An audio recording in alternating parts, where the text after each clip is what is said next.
Number थोड़ा सा बात बताते हैं। जो बच्चे का क्लास छूट गया है वो चिंता आज भर नहीं कीजिएगा। मेरे हाथ में बाबू जितना था थोड़ा सा बोलने के लिए वो उतना थोड़ा बोले बाबू, लेकिन बोलने से उसी बच्चे को फायदा हुआ होगा जो बच्चा बाबू प्रॉपर क्लास किए हैं। इतना आसान नहीं रहता है बाबू, हम को बीच का कोई चीज कहीं से इन्होंने बोल दे तो आपको उतना जल्दी समझ में आ जाएगा नहीं। वो पहले से जाना हुआ रहता है, समझा रहता है, सुना हुआ रहता है तो पूरा पता चल जाता है। और जाना सुना हुआ रहेगा तो पता नहीं समझ में नहीं आएगा नहीं। हाँ देखिए, इसीलिए चिंता नहीं कीजिएगा, हम आपको अलग से अब ऑफिस में बता देंगे, ऑफिस में बता देंगे। देखिए ये सबसेट का सिंबल है कि प्रॉपर सबसेट का, प्रॉपर सबसेट नहीं बोल रहे थे ना कि ए बी का सबसेट होता है लेकिन ए बी बराबर नहीं होता है तो उसको प्रॉपर सबसेट बोलते हैं। ये किसका सिंबल है? प्रॉपर सबसेट का। थोड़ा बोले ये जो सिंबल है बाबू ये प्रॉपर सबसेट का सिंबल है, प्रॉपर सबसेट। ओके बाबू, अब बताना है कि इसमें जो नीचे क्वेश्चन दिया हुआ है वन में 5 क्वेश्चन है, बहुत क्वेश्चन है, 8 क्वेश्चन है, वन में 8 क्वेश्चन है। इसको बताना है कि ए बी का प्रॉपर सबसेट है या नहीं है, ए बाबू बी का प्रॉपर सबसेट है कि नहीं। अगर है तो ये होगा और नहीं है तो वो अलग होगा। ओके, वो नॉट इक्वल टू, नॉट कोई प्रॉपर सबसेट। देखिए 1 नंबर क्वेश्चन क्या बाबू, बहुत आसान है बाबू। सेट के बाद अब हम लोग Sunday to Sunday permutation and combination करेंगे। ये का संडे में लास्ट किनारे तक पहुंचा देंगे। चलो बाबू का संडे में ज्यादा इसमें नहीं है, ये खाली वेन डायग्राम से लास्ट थोड़ा बताना है, बाकी सब प्रॉपर्टी है। देखो थोड़ा थोड़ा करके बाबू संडे को भी 2-3 चैप्टर हो जाएगा।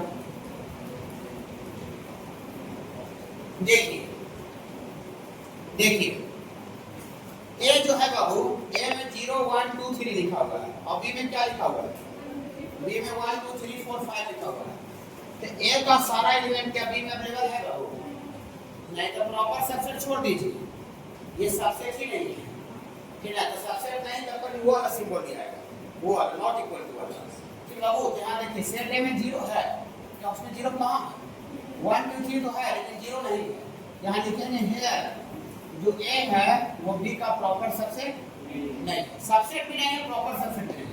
प्रॉपर सबसेट होने के लिए सबसे पहले सबसेट होना चाहिए, प्रॉपर सबसेट होने के लिए सबसे पहले सबसेट होना चाहिए। जब सबसेट ही नहीं है तो फिर प्रॉपर सबसेट कैसे कहा जा सकता है? ओके बाबू, हाँ ये नहीं होगा, ठीक है बाबू। हाँ और दूसरा 6 पर देखिए, अब इसको नहीं लिखेंगे।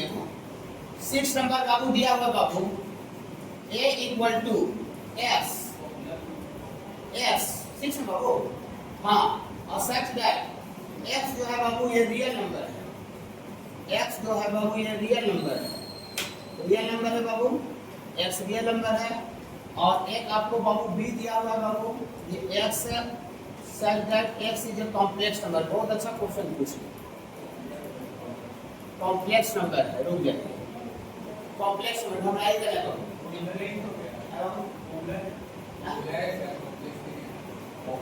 वो कॉम्प्लेक्स प्लस गलती हो गया, कॉम्प्लेक्स कर दीजिए।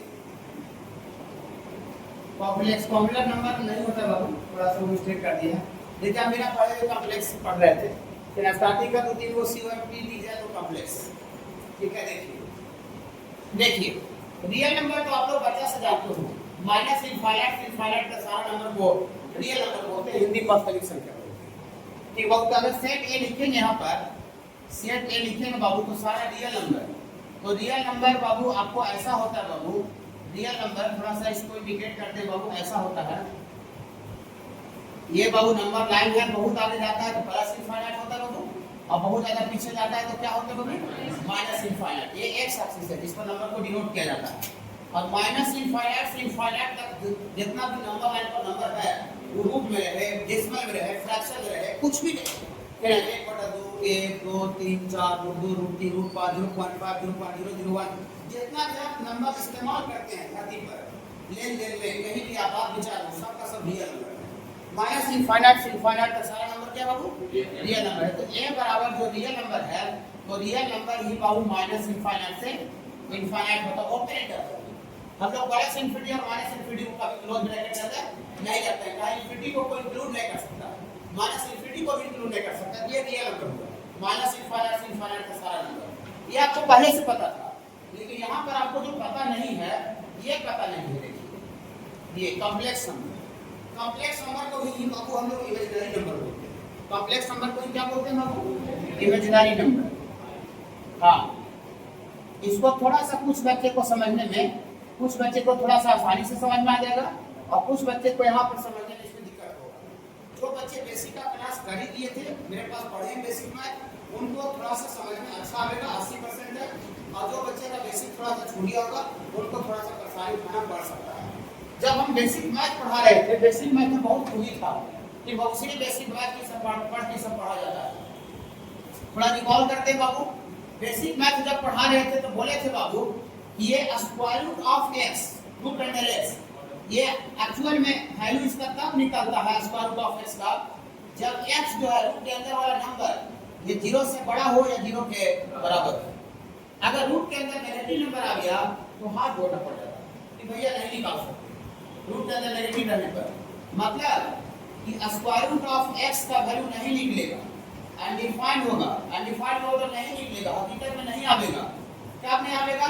जब रूट के अंदर जो नंबर घुसा हुआ है वो 0 से छोटा हो, 0 से छोटा हो। ये बेसिक मैथ में थोड़ा सा बताए थे, और बेसिक मैथ में एक बार और बताए थे, बेसिक मैथ में एक बार और बताए थे, रूट के अंदर अगर नेगेटिव -1 आ जाए, रूट के अंदर नेगेटिव आ जाए, ये रियल नहीं होता, वास्तविक वैल्यू इसका नहीं होता, ये इमेजिनरी होता है। आयोटा का लॉजिक ये है बाबू। हाँ, बेसिक में बहुत पावर है, बहुत पावर है बेसिक मैथ में। पूरा 2 साल तक पढ़िएगा, दिक्कत नहीं होगा, खाली बेसिक मैथ कंप्लीट होना चाहिए, ठीक है। ये पढ़ना है, सिलेबस में अलजेब्रा का चैप्टर है। अलजेब्रा जो किताब है ना बाबू, अलजेब्रा, उसमें ये चैप्टर है स्पेशल कॉम्प्लेक्स नंबर, लेकिन अभी अलजेब्रा सितंबर से हम लोग स्टार्ट करेंगे। अभी हम लोग ये कॉम्प्लेक्स नंबर नहीं पढ़े, लेकिन फिर भी बेसिक का मदद से इसको हम सोच सकते हैं, समझ सकते हैं। ये रूट अंडर -1 को क्या किससे रिप्रेजेंट करते हैं बाबू? आयोटा, इसको इमेजिनरी यूनिट बोलते हैं, इमेजिनरी यूनिट, या फिर इसको थोड़ा सा डिटेल्स बोल देते हैं। काहे कुछ बच्चे अभी नए बैठे हुए बाबू जो बेसिक में नहीं पढ़े थे, तो उसका भी ख्याल रखना है बाबू हमको। रूट अंडर -1 को बाबू इमेजिनरी यूनिट आई से रिप्रेजेंट करते हैं, आई का मतलब इमेजिनरी। फिर बाबू ये कल्पना कर सकते हैं, हकीकत में दुनिया में इसका वैल्यू नहीं निकलता। हकीकत में इसका वैल्यू तब निकलेगा जब रूट के अंदर जो घुसा हुआ वैल्यू है पॉजिटिव होता है, 0 या 0 से बड़ा। फिर नेगेटिव रहने पर हाथ जोड़ लेते भैया नहीं, फिर ना बाबू सपना देख सकते हैं, सपना देखना को इमेजिनरी बोलते हैं। ओके बाबू, हाँ, ये इमेजिनरी नंबर है, ये इमेजिनरी आयोटा। अब कुछ बच्चे सोचेंगे कि सर रूट के अंदर खाली -1 को आयोटा बोलते हैं, और रूट के अंदर -10 आ गया तब फिर इसको क्या लिखेंगे, कैसे लिखेंगे? ये तो रूट के अंदर नेगेटिव है। तो कोई भी नंबर को हम इस तरह में तोड़ सकते हैं, जैसे -10 आ गया तो -10 को कोई बच्चा -1 गुना 10 लिख सकता है, और रूट अंडर ए बी को अलग अलग रूट देगा, तो रूट अंडर -1 गुना रूट अंडर 10, और रूट अंडर -1 को आयोटा बोलेगा, वाली गुना रूट अंडर 10 लिखा गया। ऐसा होता है, मैं कोई भी नंबर को हम -1 के टर्म में क्या कर सकते हैं, ब्रेक कर सकते हैं, तोड़ सकते हैं, लेकिन रूट अंडर -1 को आयोटा बोलते हैं। आप सुनिए कॉम्प्लेक्स नंबर क्या होता है।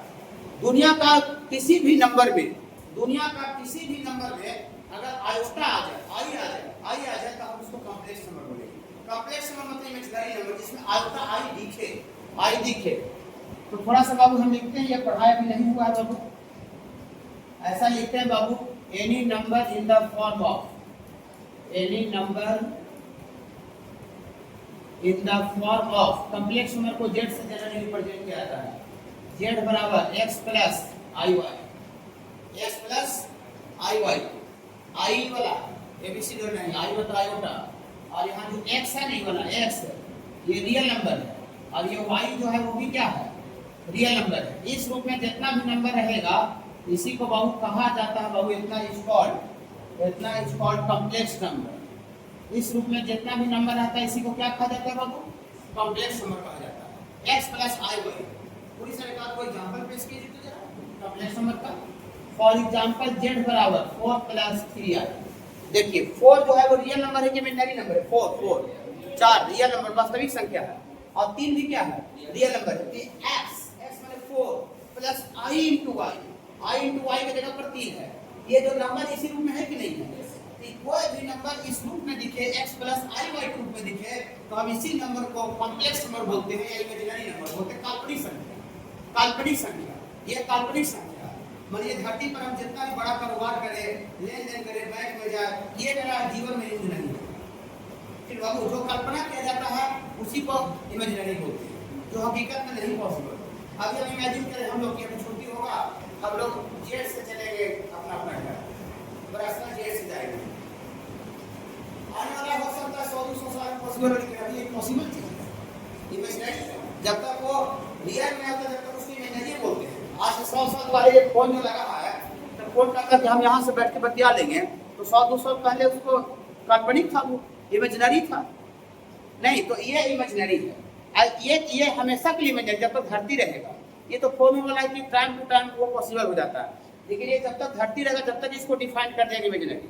ऐसा मत सोचिए 100 साल बाद का जिसको आदमी नया जन्मेगा, जेनजी अल्फा जीन सब जन्मेगा तो इसको डिफाइन कर देगा नहीं, ठीक है ना। देखिए तो ये बाबू इस फॉर्म में जितना भी नंबर आता है उसको क्या बोलते हैं बाबू, इमेजिनरी नंबर। ये तो फिर कॉम्प्लेक्स नंबर रुक जाएगा, घबराइएगा नहीं। देखिए इसमें बाबू दो कैटेगरी होता है, इसमें दो कैटेगरी होता है। एक कैटेगरी होता है कि बहुत जगह पर s 0 रहेगा। एक मिनट रुकिए थोड़ा सा, फिर से लिखते हैं।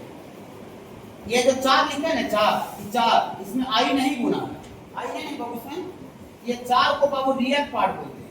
4 को क्या बोलते हैं बाबू, रियल पार्ट। रियल पार्ट मतलब रियल हिस्सा, और जिसके साथ i गुना है, जिस नंबर के साथ i गुना है उसको इमेजिनरी पार्ट बोलते हैं, इमेजिनरी हिस्सा। तो i किसके साथ गुना है, 3 के साथ। 3 के साथ i गुना है 3 को, 3 i गुना है 3 को, खाली 3 को, खाली 3 को, खाली 3 को बोलते हैं इमेजिनरी पार्ट। खाली 3 को क्या बोलते हैं बाबू, इमेजिनरी पार्ट। इमेजिनरी पार्ट का मतलब इमेजिनरी हिस्सा, ये रियल हिस्सा, वास्तविक हिस्सा, काल्पनिक हिस्सा। आई वाला को काल्पनिक हिस्सा बोलते हैं, और ये 4 वाले जिसमें आई नहीं है वो रियल पार्ट होगा। ओके ठीक है। जैसे इसमें x + i y, x क्या है, रियल पार्ट, और y भी रियल नंबर है, लेकिन y को इमेजिनरी पार्ट बोलते हैं, पार्ट मतलब इमेजिनरी हिस्सा। ओके बोलिए क्या क्यों यहाँ बोल रहे हैं, बताते हैं क्यों बोल रहे हैं। देखिए z बराबर x + i y, x + i y, ये कॉम्प्लेक्स नंबर है बाबू, इमेजिनरी नंबर। ये पूरा चैप्टर पढ़ना है, समझ सो कि 60 का चीज है। एक महीना चैप्टर पढ़ा होगा, बहुत बड़ा चैप्टर है, बहुत लेवल का चैप्टर है, कॉम्प्लेक्स नंबर। चलो बाबू हाँ देखिए, बहुत जगह पर ऐसा रहेगा बाबू, ये तो कॉम्प्लेक्स नंबर है, लेकिन बहुत जगह पर ये रियल पार्ट 0 रहेगा, रियल पार्ट रहबे नहीं करेगा। तो जिसमें रियल पार्ट नहीं रहता है उसको हम प्योरली इमेजिनरी बोलते हैं। प्योरली इमेजिनरी माने शुद्ध रूप से मिले, वैसा दूध जिसमें पानी नहीं मिला हुआ, जिसको प्योर दूध बोलते हैं। वैसा दूध जिसमें पानी था, अगर चीज का मिलावट नहीं, इसको क्या बोलते हैं, प्योर दूध। या घी में अगर चीज का मिलावट, उसको प्योर घी बोलते हैं। इसमें इमेजिनरी में अगर रियल का मिलावट नहीं रहेगा, रियल पार्ट नहीं रहेगा, तो उसको हम लोग प्योरली इमेजिनरी बोलते हैं। उसको क्या बोलते हैं, प्योरली इमेजिनरी। इसमें ऐसा लिखते हैं, इफ x = 0, x = 0, अगर x का वैल्यू 0 हो जाए बाबू, तो देन ये जो z बराबर खाली क्या हो जाएगा, i y है बाबू, ये 0 हो जाएगा। तो i y को कहा जाता है बाबू, इतना इट्स कॉल्ड प्योरली इमेजिनरी। इसको क्या बोलते हैं बाबू, प्योरली इमेजिनरी बोलते हैं। जिसमें रियल पार्ट 0 रहता है उसको क्या बोलते हैं बाबू, प्योरली इमेजिनरी। बोलिए सर आप लगता है बात से भटक गए हैं, क्वेश्चन नंबर 6 बताने चले और फिर यार क्या क्या बताने लगे, पास नहीं भटके हैं, हमको पता है। ठीक है देखिए, और जिसमें बहुत जगह पर y 0 रहेगा, ये वाला y में इमेजिनरी पार्ट 0 रहेगा। तो जिसमें इमेजिनरी पार्ट 0 रहता है तो खाली x बचेगा, तो खाली x, तो इसको प्योरली रियल बोलेंगे। प्योरली रियल माने शुद्ध रूप से रियल। ओके हाँ ऐसा लिखते हैं। एंड बड़ा सवाल के लास्ट मैंने बोल रहा है, इफ y = 0 रहेगा, i वाला पार्ट 0 रहेगा, i वाला पार्ट 0 रहने पर तो देन z बराबर खाली कितना हो जाएगा, x, और z बराबर x रहेगा, तो इसको हम लोग बोलते हैं देन ये purely real number, purely real complex number बोल सकते हैं, प्योरली रियल कॉम्प्लेक्स नंबर। क्या बात है, देखिए इतना बात क्यों बोले, मतलब आपको अगर z बराबर खाली 4 लिखे, 4, तो 4 को कोई कॉम्प्लेक्स नंबर बोल सकता है कि नहीं, 4 को कोई कॉम्प्लेक्स नंबर बोल सकता है कि नहीं, इस पॉइंट के अकॉर्डिंग बोलिए। हाँ बोल सकता है। जिसमें i वाला पार्ट नहीं है, खाली x दिख रहा, i का पार्ट ही नहीं है, वो भी कॉम्प्लेक्स नंबर है, लेकिन उस कॉम्प्लेक्स नंबर का स्पेशल वैरायटी है प्योरली रियल, शुद्ध रूप से रियल। और जिसमें अगर x 0 है, x 0 मतलब रियल पार्ट 0 है, खाली i का टर्म दिख रहा है, वो भी कॉम्प्लेक्स नंबर है, लेकिन वो कॉम्प्लेक्स नंबर में कैसा वैरायटी है, purely imaginary, purely imaginary, purely real. तो कॉम्प्लेक्स नंबर प्योरली इमेजिनरी भी हो सकता है और कॉम्प्लेक्स नंबर प्योरली रियल भी हो सकता है। तो प्योरली रियल कब होगा, y 0 वाली इमेजिनरी पार्ट 0 रहेगा। तो बताइए इसमें खाली z बराबर को 4 लिखा, तो 4 को दिखाने के लिए 4 प्लस i गुना 0 लिख सकता है उस फॉर्म में। यहाँ पर i y के जगह पर क्या है, y के जगह पर 0, तो ये भी कॉम्प्लेक्स नंबर है, लेकिन ये प्योरली रियल कॉम्प्लेक्स नंबर है, प्योरली रियल कॉम्प्लेक्स नंबर। क्या तो जितना भी दुनिया का सारा रियल नंबर होता है वो भी कॉम्प्लेक्स नंबर होता है। जितना जैसे आपको रियल नंबर लिखा z बराबर 10, ये कॉम्प्लेक्स नंबर है, z बराबर 10 कॉम्प्लेक्स नंबर है, कैसा कॉम्प्लेक्स नंबर है, प्योरली रियल कॉम्प्लेक्स नंबर है, प्योरली रियल। 10 को इस रूप में लिखा जा सकता है, कैसे लिखा जा सकता है, 10 प्लस करने के लिए 10 प्लस i into 0, 10 प्लस सब पढ़ाई नहीं, सब पढ़ना टॉपिक पढ़ना है। तो दुनिया का सारा रियल नंबर कॉम्प्लेक्स नंबर हो सकता है, लेकिन क्या सारा का सारा कॉम्प्लेक्स नंबर रियल नंबर हो सकता है, ये तो कॉम्प्लेक्स नंबर, क्या ये रियल नंबर है, नहीं। आप जरा सुनिए, यहाँ बी में क्या दिया था, बी में बी तो लिखो नहीं किया, हाँ बी लिखे थे, हाँ बी का लिखा हुआ, बी कैसा नंबर है, कॉम्प्लेक्स नंबर। तो देयरफॉर यहाँ पर लिखते हैं देयरफॉर, और इतना समझाने के बाद बी बराबर कॉम्प्लेक्स नंबर है। तो कॉम्प्लेक्स नंबर में कोई डॉट -1 लिख सकता है, कॉम्प्लेक्स नंबर में -1 कॉम्प्लेक्स नंबर है, कैसा कॉम्प्लेक्स नंबर, वो बताया था, समझ में आया। 0 लिख सकता है, 0 लिख सकता है, हाँ 0 और 1 2 3, इसके साथ साथ और बढ़ा लेगा तो 3 प्लस i भी हो जाएगा, 3 प्लस i का भी कॉम्प्लेक्स नंबर था। तो कॉम्प्लेक्स नंबर में रियल भी इन्वॉल्व कर सकता है, और ये x प्लस i वाला भी रह सकता है, ऐसे भी रह सकता है 3 प्लस 4i, ये भी कॉम्प्लेक्स नंबर है। खाली प्योरली में वाला भी रह सकता है, खाली 6i भी रह सकता है, 6i भी कॉम्प्लेक्स नंबर है। तो कॉम्प्लेक्स नंबर में x प्लस i वाला भी रह सकता है, खाली i वाला टर्म प्योरली में नहीं रह सकता है, प्योरली रियल भी रह सकता है। ये ऐसा बाबू ऐसा सेट बी में आएगा, ऐसा बी में आएगा, बोली सर बी में इतना ऐसे आएगा, हाँ बी में क्या है, कॉम्प्लेक्स नंबर। तो क्या बी में कॉम्प्लेक्स नंबर, तो क्या -1 0 1 2 3 4 रखना क्या गलत है कि सही है, सही है। क्या कॉम्प्लेक्स नंबर में 3 प्लस i बोलना गलत है कि सही है, सही है। 3 प्लस 4i बोलना गलत है कि सही है, सही है। खाली 6i 4i 10i 20i रखना सही गलत है, ये पूरा कॉम्प्लेक्स नंबर है, ये बी सेट बी है, और ये सेट है हर रियल नंबर। तो बताइए कि जो रियल नंबर है ये इसका सबसेट हो सकता है, हो सकता है। दुनिया का सारा रियल नंबर कॉम्प्लेक्स नंबर कहलाएगा, प्योरली रियल कॉम्प्लेक्स नंबर कहलाएगा, प्योरली रियल। क्या दुनिया का सारा रियल नंबर इसका हिस्सा हो सकता है कि नहीं, इसका हिस्सा हो सकता है। क्या ये और ये दोनों इक्वल है, ये और इक्वल हो, नहीं इसमें तो 3 प्लस i भी है, 5 प्लस i है, क्या इसमें 3 प्लस i भी है, 5 प्लस i भी है, नहीं तो क्या ये दोनों इक्वल है, एक बी का सबसेट है लेकिन एक बी के बराबर नहीं है, ये प्रॉपर सबसेट होगा, यस या नो, यस। समझ में आया थोड़ा सा, इतना क्लियर, इतना बताया था क्लियर हुआ ना, तो ऐसे आधा आधा पता नहीं चलता है क्या हो रहा है। हां b प्लस i को y के जगह पर 1, हां y के जगह पर 1 बाबू, y के 1 देखिए, ओके बाबू ठीक है, समझ में थोड़ा सा, देखिए घबराइएगा नहीं, घबराने से कोई फायदा नहीं बाबू, पेशेंस रखने से फायदा होता है। अब हम आदमी हैं तो थोड़ा मोड़ा अपडाउन हमसे भी हो सकता है, लेकिन हम अपना 100% एफर्ट लगाते हैं समझाने के लिए बच्चा को, ठीक है, और आप भी 100% एफर्ट लगाइए समझने के लिए। देखिए फ्रॉम 1 and 2 से ए जो है वो बी का सबसेट है, लेकिन लेकिन सेट ए और बी बराबर नहीं है, इसमें ही सब है, उसको करें बराबर तो नहीं हुआ। तो जब ए बी का सबसेट होता है लेकिन बराबर नहीं आता है तो उसी को हम लोग क्या बोलते हैं, प्रॉपर सबसेट बोलते हैं, प्रॉपर सबसेट बोलते हैं। प्रॉपर सबसेट को लिखते कैसे हैं, ऐसे खाली नीचे लाइन नहीं देते हैं और जोड़कर खाली यू लिख देते हैं, ई होगा ई होगा ई वाला, ये दोनों से बताना था, तो ये होगा। बाबू एक पॉइंट लिखे थे बाबू पेज नंबर 2 में, इधर जब सा इंपॉर्टेंट पॉइंट था इसमें लिखा हुआ था बाबू कि the empty set is a subset of every set, मतलब जो इम्पैरिटी सेट होता है वो प्रत्येक सेट का सबसेट होता है। फिर बाबू हाँ, ये इम्पैरिटी सेट है और यहाँ पर ये सेट बी में 0 दिया हुआ है। इम्पैरिटी सेट टोटल सेट का सबसेट होगा। चलो बाबू हाँ, यहाँ पर इम्पैरिटी सेट है तो दियर फॉर्म ये जो है बाबू ये सबसेट होगा बी का, तो फिर ये दोनों बराबर तो नहीं है, प्रॉपर सबसेट होगा। काहे इसमें कुछ नहीं, इसमें 1 तो इक्वल तो नहीं हुआ।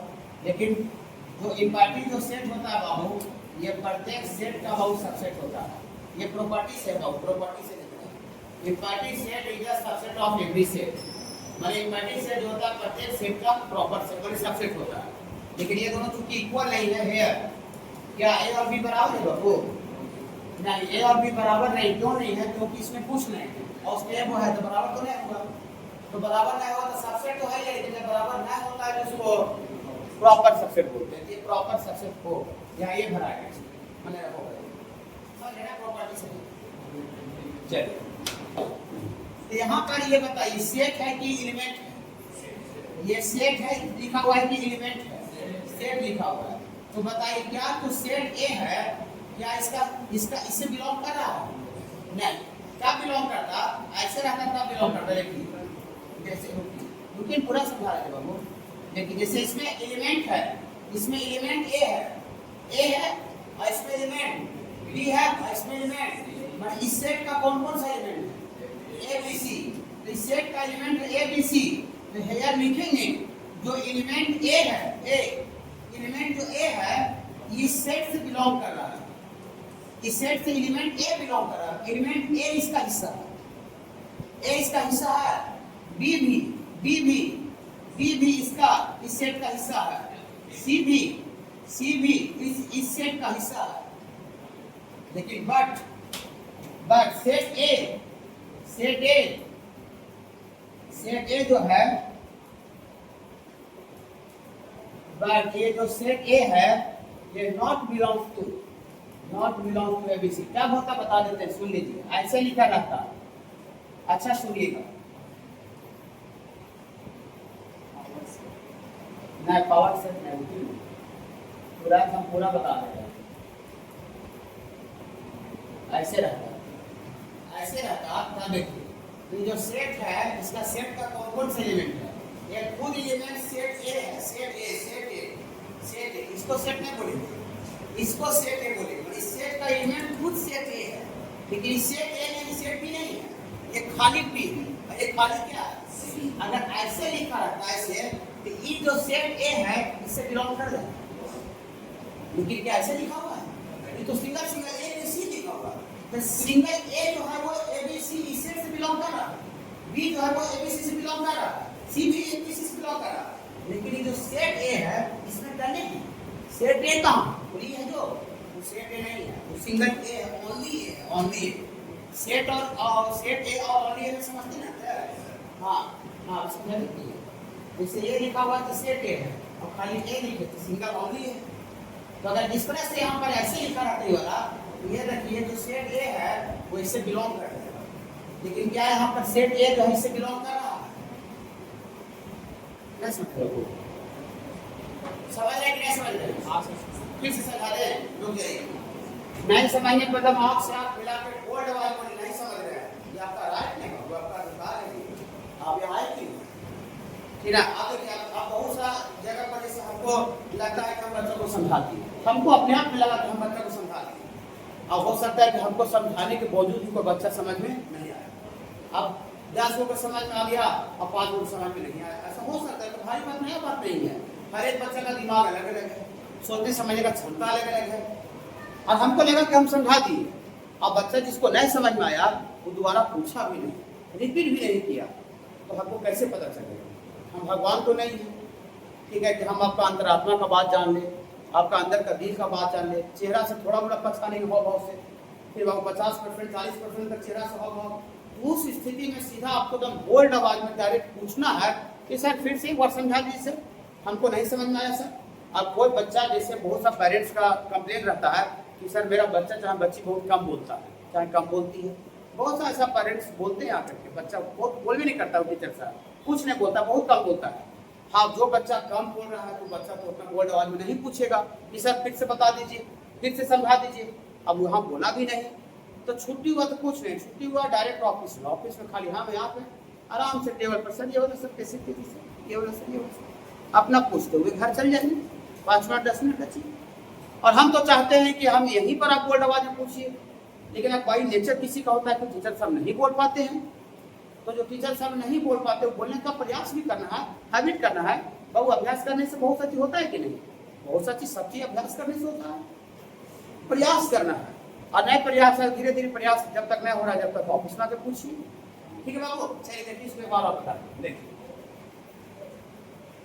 ये सेट लिखा हुआ है बाबू ऐसा ए बी सी, ये सेट, इसका एलिमेंट कौन कौन है?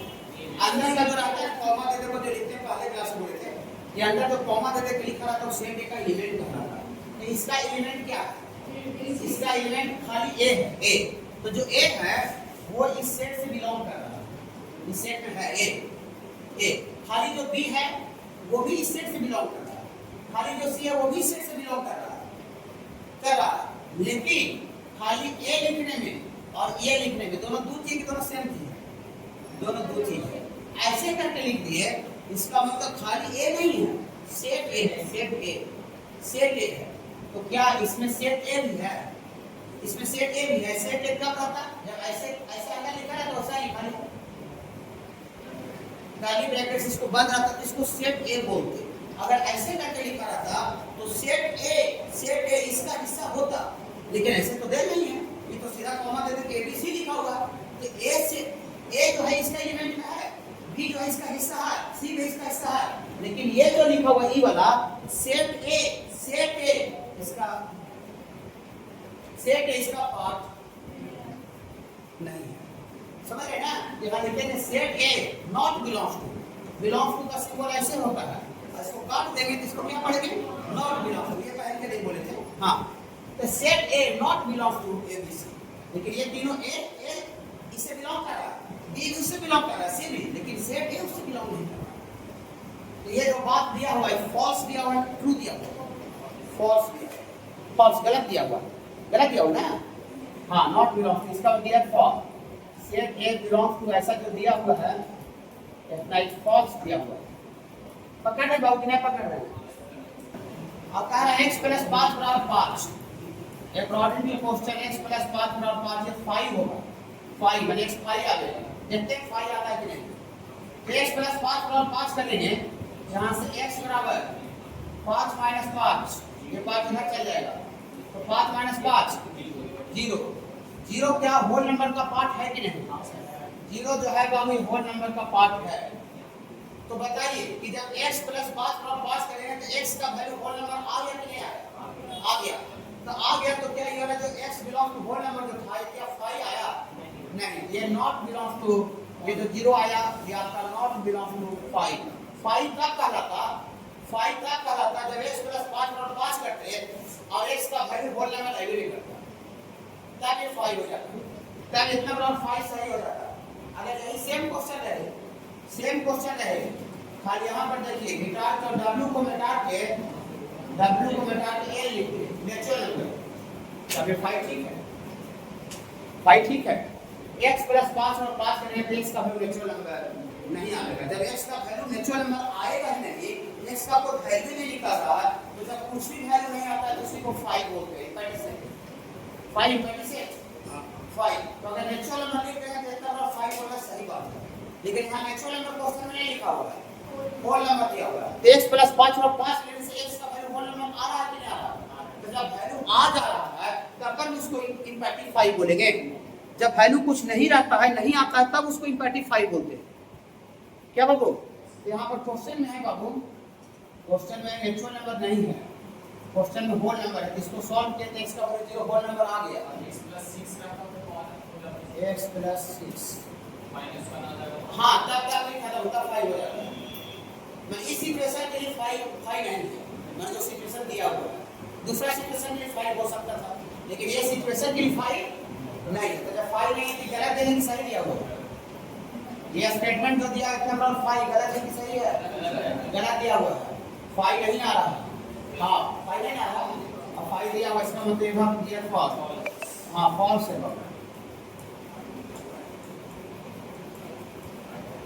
क्वेश्चन समझे कि नहीं समझे?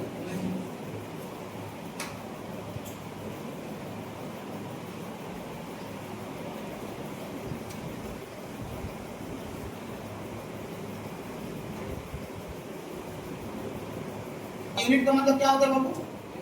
यूनिट का मतलब एक होता है। तो सेट ए हम लिखेंगे तो सेट ए ऐसा बनाएंगे,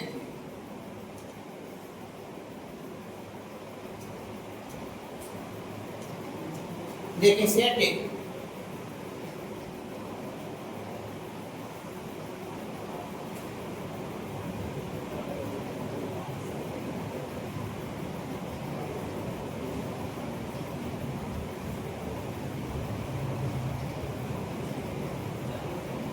यूनिट रेडियस का सर्किल दुनिया में एक ही होगा कि इनफाइनाइट होगा। एक रेडियस का सर्किल सिंगल एक यूनिट का रेडियस का सर्किल एक ही होगा कि इनफाइनाइट होगा। इनफाइनाइट होगा। सर्किल का शेप खाली सेम रहेगा, एक रेडियस एक यूनिट रेडियस से, लेकिन वो जैसे जैसे सेंटर चेंज करेगा ना सेंटर, तो सर्किल क्या होगा, अलग अलग डिजाइन में हो जाएगा। आज सर्किल का इक्वेशन कब जाए पढ़ा, सर्किल पढ़ना है 11th में पढ़ना है कोऑर्डिनेट ज्योमेट्री में। सर्किल का इक्वेशन सर्किल का सेंटर का कोऑर्डिनेट पर डिपेंड करता है। तो सेंटर का कोऑर्डिनेट यहां पर रखेंगे जिसका दूसरा आएगा, यहां पर सेंटर का कोऑर्डिनेट बता देंगे, रेडियस एक ही रखेंगे, इक्वेशन बदल जाएगा। तो एक यूनिट का रेडियस का जो फॉर्म है सब अलग अलग आएगा। ओके बाबू, ये सारा जितना भी सर्किल बना हुआ है डॉट डॉट डॉट करके सबका रेडियस कितना है बाबू? सबका रेडियस कितना है? सबका रेडियस बाबू एक यूनिट है। टोटल का रेडियस एक यूनिट है। सेट ए है। सेट बी में क्या दिया हुआ है? सेट बी में नीचे लिखा है, सेट बी में दिया हुआ है set of all circles, set of all circle in the same plane, माने उसी प्लेन में सारा सर्किल का सेट, सारा सर्किल का सेट। तो सारा सर्किल का सेट का मतलब समझ रहे हैं, इसमें रेडियस को आइडेंटिफाई नहीं किया कि कितना यूनिट का रेडियस होना चाहिए। तो रेडियस 1 भी हो सकता है, 2 भी हो सकता है, 3 4 5 6 7 8 9 अलग-अलग सेट का हो सकता है, अलग-अलग सेट का रेडियस हो सकता है बाबू। खाली सेट ऑफ ऑल सर्कल्स लिखा, वहां ऊपर में लिख दिया था यूनिट रेडियस। मैं रेडियस सबका एक था तो सबका साइज भी सेम था, लेकिन जब नीचे वाला बनाएंगे तो नीचे सबका जो साइज है वो बाबू अलग अलग है।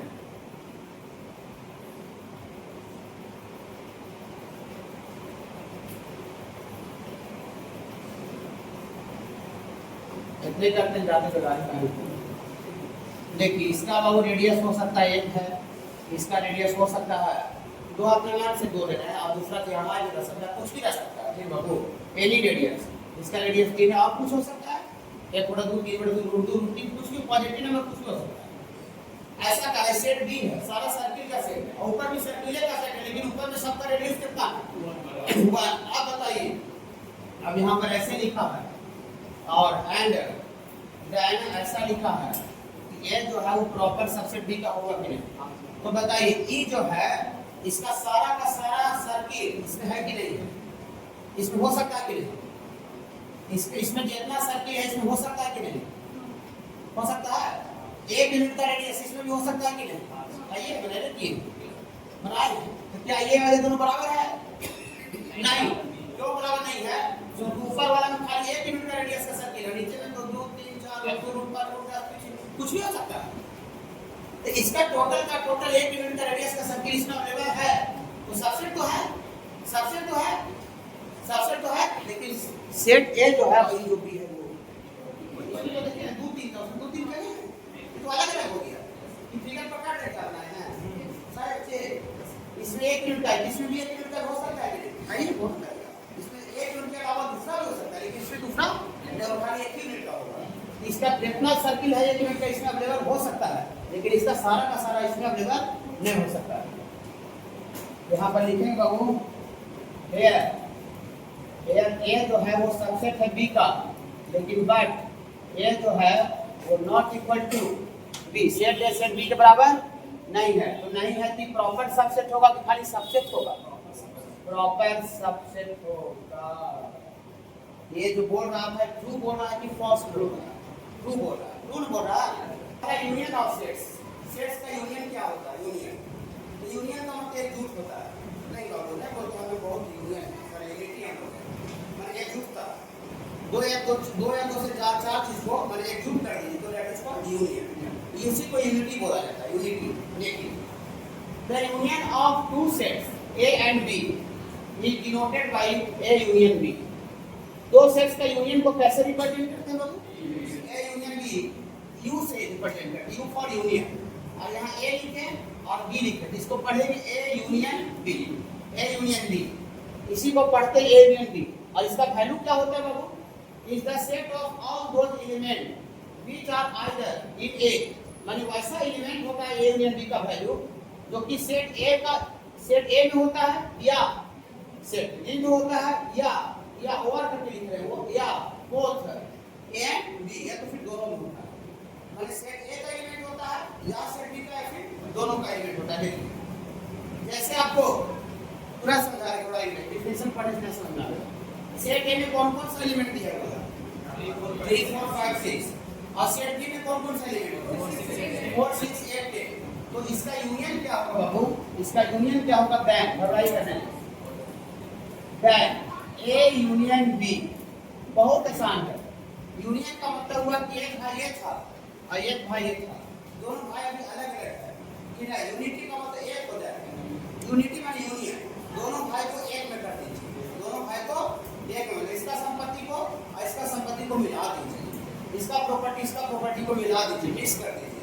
तो मिक्स कीजिए 3 4 5 6 आया, देखिए 4 6 इसमें भी 4 6 इसमें, तो दो बार लिखा था। हम पहले दिन बोले थे कि सेट्स के अंदर एलिमेंट जो लिखा था डबल नहीं लिखा था, एक ही बार लिखा था। अगर डबल लिख भी दीजिएगा कोई गलती नहीं काटेगा, लेकिन लिखाता नहीं। ओके बाबू, हाँ। और यहाँ से फिर नया कितना बचेगा? 8 घंटा। समझाइएगा नहीं, सुनिएगा। इसमें जो 3 4 5 6 8 10 जो दिख रहा है, इसमें दोनों भाई का संपत्ति मिला हुआ है, दोनों भाई। तो कहेगा अच्छा इसमें सेट A का एलिमेंट है जी, सेट A का है, हाँ है, 3 4 5 6, 3 4 5 6 सेट A का है कि नहीं? बोले अच्छा सेट B का है जी, सेट B का 4 6 8 10, तो यहाँ 4 6 8 10 है बाबू। मतलब इसमें सेट A का भी एलिमेंट है, सेट B का भी एलिमेंट है। भाई दोनों दो सेट का मिक्स कर दीजिए, दोनों सेट को मिला दीजिए। तो मिलाने के बाद जो नया सेट बनेगा, it is called union of two set, दो सेट का यूनियन कहलाता है। ओके बाबू, यूनियन का मतलब दोनों को मिला दीजिए। हाँ, तो देखिएगा यूनियन का मतलब दोनों को मिला दीजिए। जैसे एक और हम लोग लिखे फॉर एग्जांपल के तौर पर, सेट A में है बाबू 3 6 10 और सेट B में है खाली बाबू 11, ऐसा है। सेट A और set B, A union B क्या होगा बताइए? A यूनियन B दोनों को मिला दीजिए, 3 4 7 11। माने जो यूनियन जो सेट का जो यूनियन होगा, उसमें सेट A का भी एलिमेंट रहेगा, सेट B का भी, दोनों का नहीं रहेगा, दोनों का नहीं रहेगा। देखिए दोनों का नहीं रहेगा, अरे बहुत सारा दोनों का भी हो सकता है, लेकिन सेट A का रहेगा या सेट B का, या फिर दोनों का भी हो सकता है। सुनिए, इसमें कोई कहेगा कि अच्छा जी ये जो सेट A यूनियन B जो लिखे हैं, क्या इसमें सेट A का एलिमेंट एंड सेट B का एलिमेंट है कि माने कि खाली सेट A का एलिमेंट है या सेट B का एलिमेंट? सेट A का एलिमेंट है या सेट B का, दोनों का। देखिए आप दोनों का बोल रहे हैं, दोनों का बोल रहे हैं, इसमें दोनों का बोल रहे हैं। इसमें 3 भी दिख रहा है, तो 3 सेट B में क्या दिख रहा है? नहीं, इसमें 3 भी है कि नहीं? लेकिन 3 सेट B में क्या है? इसका मतलब इसमें दोनों का भी हो सकता है, लेकिन ये जो लिखा हुआ उसमें दोनों का नहीं है क्या? हमको तो इसमें 3 नजर आया, इसमें 3 कहाँ नजर आ रहा है? तो दोनों का कैसे होगा? दोनों का नहीं होगा, नहीं। आप इसमें देखिए, इसमें आपको 10 नहीं दिख रहा, 10, तो 10 सेट A में करें, सेट A में 10 नहीं है बाबू, तो दोनों का तो नहीं हुआ। बट इसमें जो एलिमेंट है वो सेट A का है या सेट B का, या फिर दोनों का हो सकता है। कोई दोनों का कैसे हो सकता है? ऐसे देखिए, हाँ नहीं, दूसरा एग्जांपल लेना, 3 4 और सेट B में भी अगर सेम चीज सेट B में अगर सेम चीज है, जो ऊपर है वही नीचे है, तब यहाँ A यूनियन B कितना होगा? A यूनियन दोनों को मिलाइएगा तो 3 4 आ जाएगा। तो देखिए ये भी दोनों सेट का यूनियन है, लेकिन इसमें सेट A का भी एलिमेंट है एंड सेट B का, तो दोनों का भी हो सकता है। जब दोनों सेट इक्वल रहेगा तो लेकिन ऐसे नॉर्मल जब सेट ए में भी लिखेगा तो उसमें खाली एक एलिमेंट नजर आएगा या बी का वही लिखे देखिए इनका द सेट ऑफ ऑल दो एलिमेंट बीच आर आइदर मैंने या तो आप या तो ए का एलिमेंट उसमें रहेगा या बी का या फिर दोनों का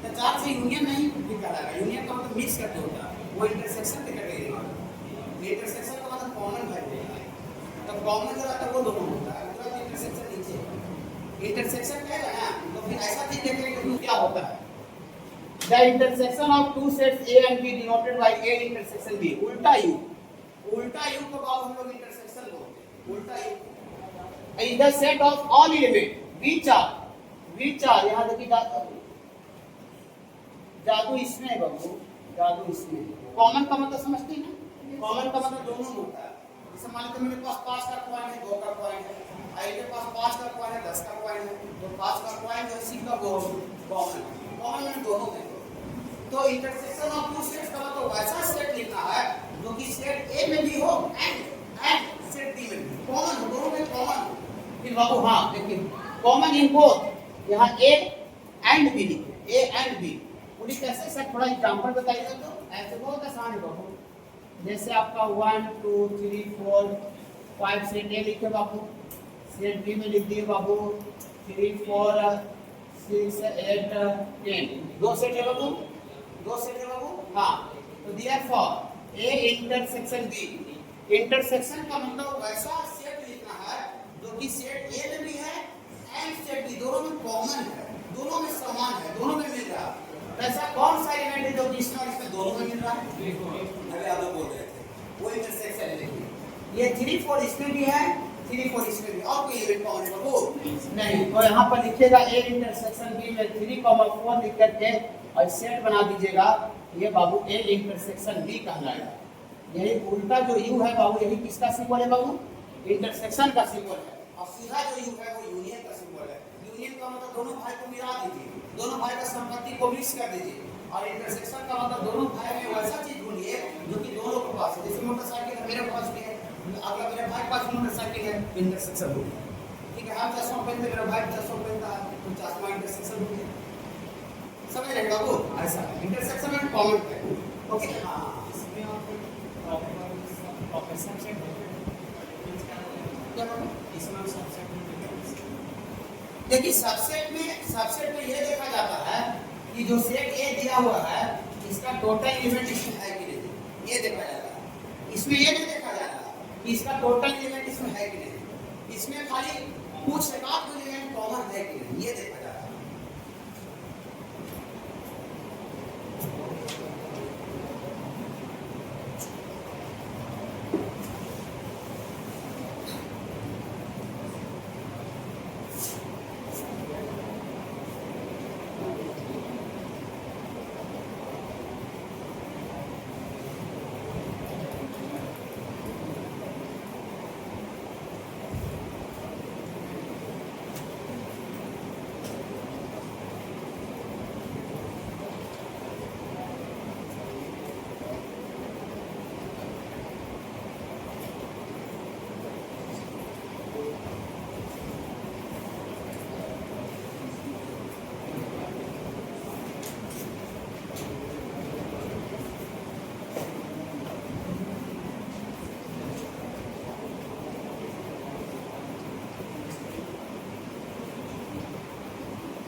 डिसजॉइंट सेट क्या होता है सुनिए डिसजॉइंट सेट्स किसको बोलते हैं two sets A and B are said to be disjoint if A intersection B phi आ जो फाइव वाला कुछ नहीं ना इनमें कोई कॉमन नहीं है कुछ नहीं हम अलग है मेरे पास 2 का कॉइन 5 का कॉइन है अलग पास 1 का कॉइन 10 का कॉइन कुछ कॉमन तो नहीं है तो कॉमन नहीं रहेगा तो उसी के बाद हम लोग डिसजॉइंट सेट बोलते हैं।